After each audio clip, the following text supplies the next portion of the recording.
Ron Mendoza y hoy día vamos a ver un nuevo tipo de movimiento que va a ser el movimiento vertical de caída libre.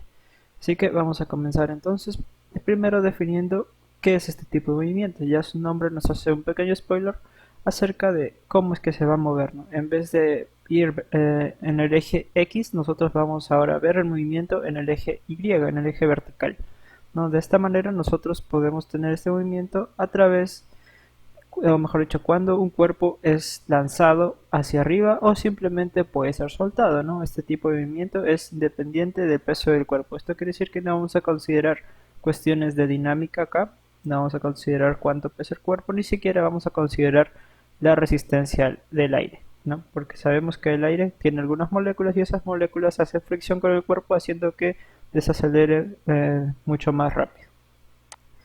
Bien, entonces acá vamos a considerar algunas características de este movimiento vertical, en la cual ya mencionamos que no se va a considerar la resistencia del aire, quiere decir que nuestro medio va a ser el vacío.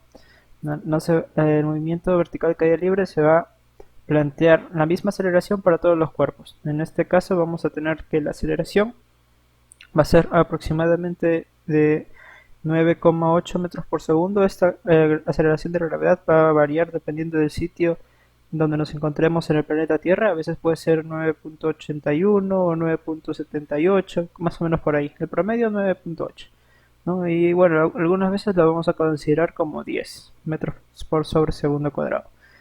Otra cosa a considerar importante es que si el cuerpo es disparado verticalmente hacia arriba, este va a tener una cierta altura, ¿no? Y se va a cumplir esto, que es bastante importante y nos va a servir para los ejercicios. Que la rapidez de subida va a ser igual a la rapidez de bajada, ¿no? Y que el tiempo empleado en subir, un tiempo TS, por ejemplo, un T sub S, va a ser igual al tiempo a la bajada, un T sub P, ¿no? En este caso, acá está gráficamente, ¿no?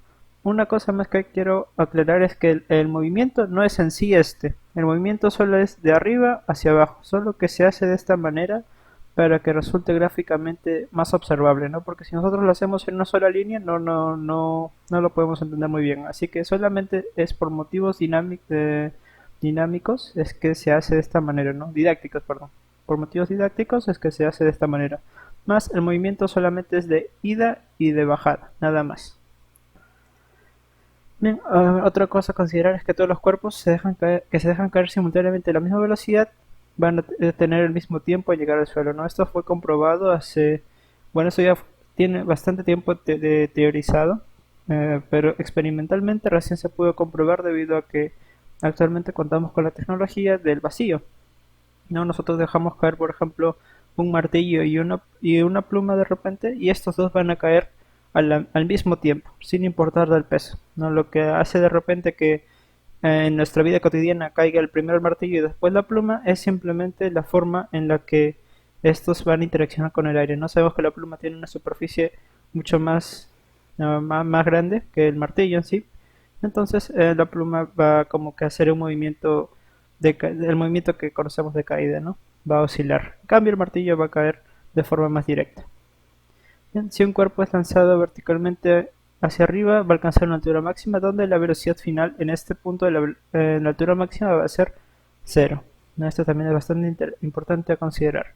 Y hay que tener en cuenta también algunas formulitas que nos van a ayudar también, ¿no? Por ejemplo, esta de la altura máxima va a ser igual a la velocidad inicial. Esta sí no puede ser cero, donde que va a ser al cuadrado, ¿no? Si es que el cuerpo va hacia arriba, obviamente, ¿no? Porque si es soltado, ahora sí la velocidad inicial va a ser cero, sobre dos veces la gravedad. El tiempo de vuelo, que va a ser dos veces la velocidad inicial sobre la gravedad. En este caso el tiempo de vuelo va a ser una suma en sí, ¿no? Porque va a haber un tiempo tanto de subida como un tiempo de bajada. Así que, a ver, algo bastante interesante, como ya mencionamos al principio, es que en vez de que el movimiento sea de manera horizontal, en este caso nosotros vamos a considerar el movimiento de manera vertical, ¿no? Y es así que nosotros podemos hacer una pequeña asociación entre el MRU, V y el movimiento de caída libre, ¿no? Movimiento vertical, debido a que justamente sus fórmulas van a ser casi similares, prácticamente las mismas, solo que en vez de distancia nosotros vamos a tener una altura que el objeto va a recorrer y en vez de la aceleración, que también va a ser constante en el MRV, en el de caída libre también se va a cumplir lo mismo, solo que ahora vamos a considerar a la gravedad. Listo. Y eso es prácticamente lo mismo. Y ya también la misma situación es a considerar es que si tenemos que tener en cuenta si el objeto va en la subida, nosotros vamos a considerar el movimiento desacelerado, debido a que justamente la gravedad apunta hacia abajo y nuestro movimiento hacia arriba. Entonces es por esta resta de vectores que se va a restar, ¿no? Y si en cambio si el movimiento se va hacia abajo, va en la misma dirección que la aceleración, entonces va a ser positivo. Esto es bastante importante. Bien, así que vamos a ver algunos ejercicios donde el primero nos dice si una pulga, esta es la pulga, puede saltar 0,44 metros hacia arriba, nos piden la rapidez inicial al separarse del suelo y cuánto tiempo va a estar en el aire. ¿No? Entonces recogemos nuestros datos, consideramos que la gravedad es 9,8 metros sobre segundo al cuadrado y procedemos a resolver. ¿No? Para este ejercicio tenemos un dato que de repente está implícito, ¿no? Que la velocidad final es cero, debido a que justamente nosotros queremos hallar más o menos la altura que va a recorrer, ¿no? Entonces en esta altura, que es de 0,44, la velocidad final va a ser de 0 metros sobre segundo, ¿no? Y aplicando esta formulita, nosotros ya podemos obtener la velocidad en la cual la pulga tuvo al principio, ¿no? Que va a ser de 2,94 metros sobre segundos. ¿Y cuánto tiempo va a estar en el aire? Entonces procedemos a utilizar el tiempo de vuelo. Va a haber un tiempo tanto de subida como un tiempo que va a ir bajando, ¿no? Y el tiempo total va a ser de 0,6 segundos. ¿No? Ya reemplazando las fórmulas, esto es bastante sencillo. El tiempo inicial que acabamos de hallar sobre la gravedad. Bien, otro ejercicio interesante nos dice acá, un alunizador está descendiendo hacia la base lunar 1, frenando lentamente por el retroempuje del motor de descenso. El motor se apaga cuando el alunizador está a 5 metros sobre la superficie y tiene una velocidad hacia abajo de 0,8 metros sobre segundo. Con el motor apagado, el vehículo está en caída libre. Nos dicen qué rapidez tiene justo antes de tocar la superficie y nos dicen que consideremos que la aceleración debido a la gravedad lunar va a cambiar, ¿no? Es mucho menor que de la Tierra, va a ser aproximadamente 1,6 metros sobre segundo al cuadrado. Entonces vamos a aplicar lo que ya conocemos, despejamos del todo el texto, sacamos nuestros datos, van a ser muy importante, acá está el gráfico, y procedemos a aplicar la misma fórmula que el ejercicio anterior, ya que vamos a tener la velocidad inicial, tenemos la gravedad, tenemos la distancia y justamente lo que nos piden va a ser la velocidad final, ¿no? Resolvemos, reemplazamos todas nuestras variables y al final nos queda la velocidad final, ¿no? Que va a ser de 4,08 metros sobre segundos.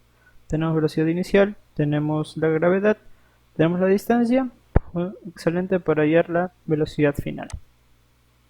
Bien, otro ejercicio que acá también nos plantea, este es sencillo, va a ser, nos dicen calcular el tiempo que emplea el proyectil para ir desde A hasta B, ¿no? Ahora consideramos la gravedad 9,8 metros sobre segundos.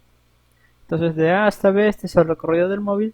En A va a tener una velocidad de 5 metros sobre segundos y en B va a tener de 55 metros sobre segundo.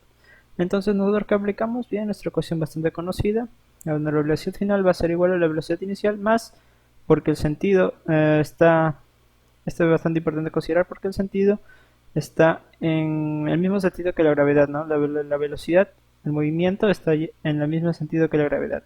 En cambio acá, una pausa, acá también está en el mismo sentido que la gravedad y acá me olvidé especificar, acá está en sentido contrario, es por eso que se pone el menos.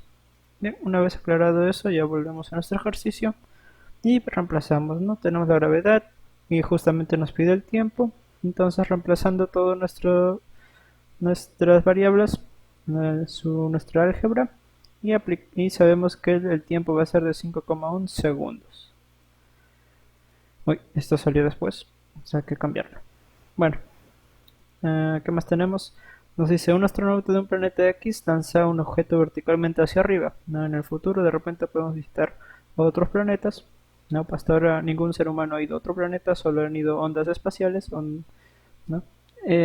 Donde se va a lanzar un objeto verticalmente hacia arriba con una rapidez de 30 metros sobre segundos.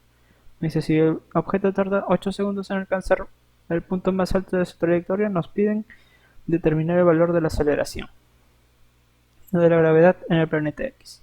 Bien, algo sencillo que podemos usar es la misma fórmula del problema anterior, ¿no? Porque debido a que Justamente la velocidad final, acá creo que les pongo los datos, ya sabía.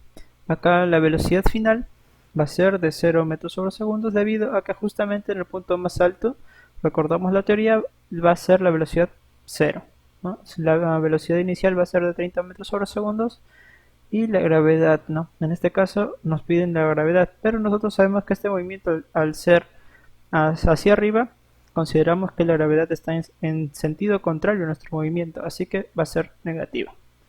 Entonces, la gravedad va a ser negativa, ¿no? Entonces tenemos el tiempo exacto de 8 segundos y justamente reemplazamos, ¿no? Despejamos todo bonito y al final nos queda que la gravedad es de 3,75 metros sobre segundo al cuadrado. Bien chicos, esa ha sido la clase de hoy, espero que hayan podido aprender algo nuevo y nos vemos en la próxima clase, cuídense mucho, coman saludablemente, bye.